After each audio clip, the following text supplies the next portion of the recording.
Nick Hilkins was outside Selhurst Park, West Ham Fan TV. This is a fan cam because we've lost our fan cams.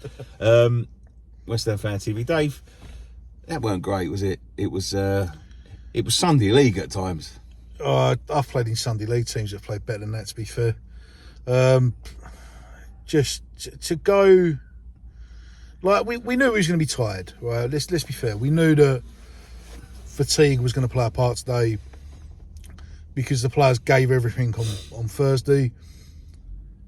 But he had to do more with his squad. He had to get more out of his squad today than he did.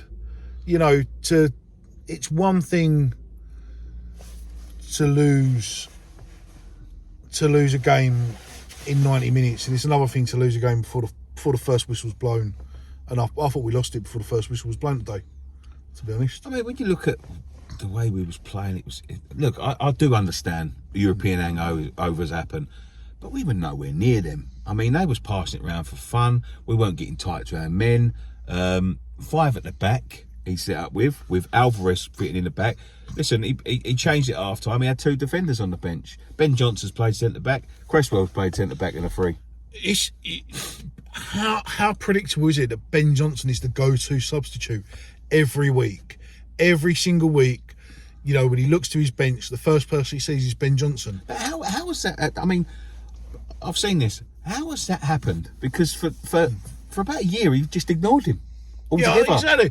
I've seen him playing for the under-21s this year where he's been frozen out, and then all of a sudden it's like we've suddenly think we're getting, you know, the new Lionel Messi out of him. Like it's bizarre. I mean, there was a time in the 5-sub era where Ben Johnson's useful because he can cover a multitude of positions and he'll do.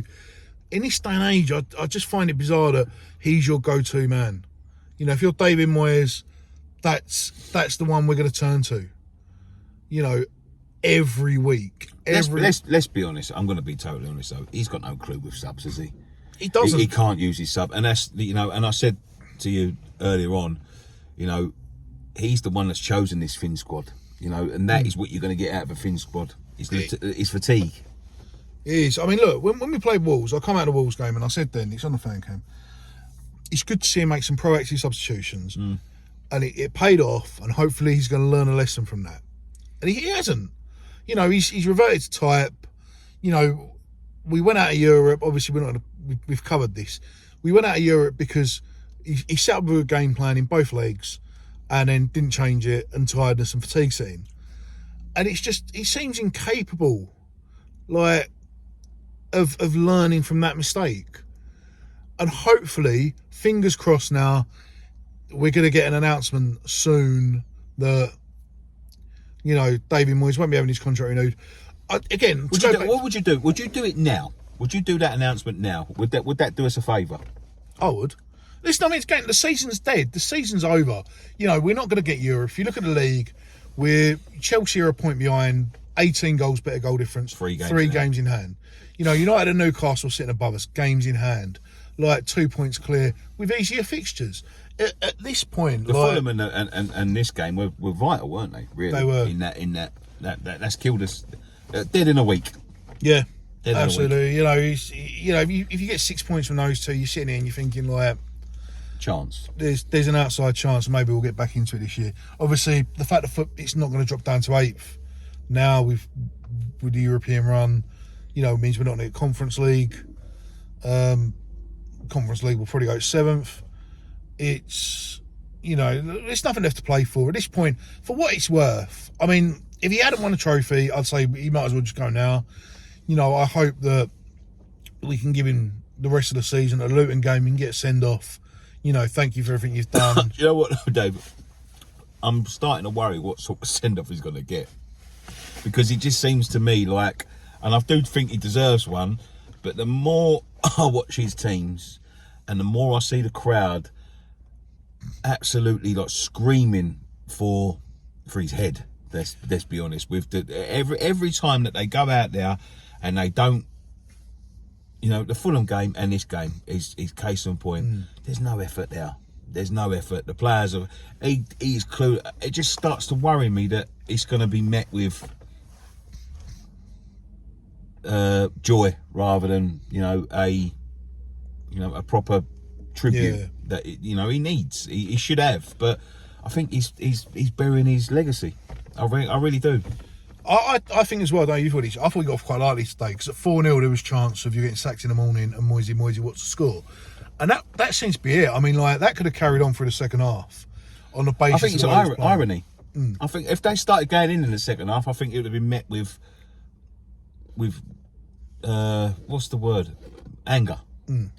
But it's the way West Ham cope with it. Yeah. 4-0 down, they know they're not going to come back. Anyone that's going to be staying there is staying there just for the giggle, for the laugh. And I think he got away with it through that. He did, yeah. I mean, on another day, he cops a lot more anger and a lot more energy than he did. And own performance like that, mate, I fear for him. Yeah, Another own performance like that, I fear for him. It's 500 bounce we've lost now. 500 bounce. Yeah, I mean, but some managers entertain the manager in his seat wins. I believe those were his words. And ever since he said that, I think those words have come back to haunt him on a weekly basis. End of the era? Yeah. Yeah. I mean, Europe's done. Hopefully, when we do get a new manager, if there's one thing I'd like Moyes to do for the end of the season, just to send it, I'd love him to just turn around to the go full brick top on the media guy. Just, will you take your tongue out my arse? Oh, it would be good. Because take your tongue out my arse. We're gonna get. I guarantee if it's not already uploaded, and I haven't seen, obviously been driving, we're gonna get an interview that's something along the lines of. They tried, didn't they, boss? We were so hard done by in midweek, weren't we, boss? We were 4-0 down, boss, but last hour we won the game 2-1. So there's positives, boss, we can take on to next week against Liverpool, boss. And it's just, I mean, this guy is like the most sycophantic suck up. No. I don't want to know either, because I'll be tempted to barge him in a canal. I agree, mate. I'll be honest. Do you think we're going to get another point all season? Do you know, if we can play, like, if a week's rest gets some energy back in the legs, and we go at Liverpool like we did Leverkusen, maybe, possibly, something.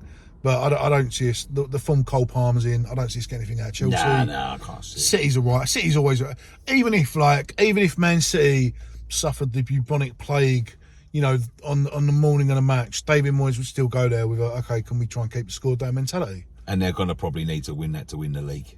Yeah, I mean, it's probably going to the wire for him. They're going to have something to play for. And by that point, I mean, we might be looking at can we get 10th or 11th? We might be looking at can we keep it down by 10? Yeah. Or 11, you know what I mean? But, all right, mate, no worries. We'll come back next week, I'm sure. Yeah, it'll be another week. Hopefully, bit of rest, bit of fresh legs. I'll let you go, mate. Thanks for driving us back anyway. Nice. But yeah, thank you very much. One thing left to say. Come on, you irons.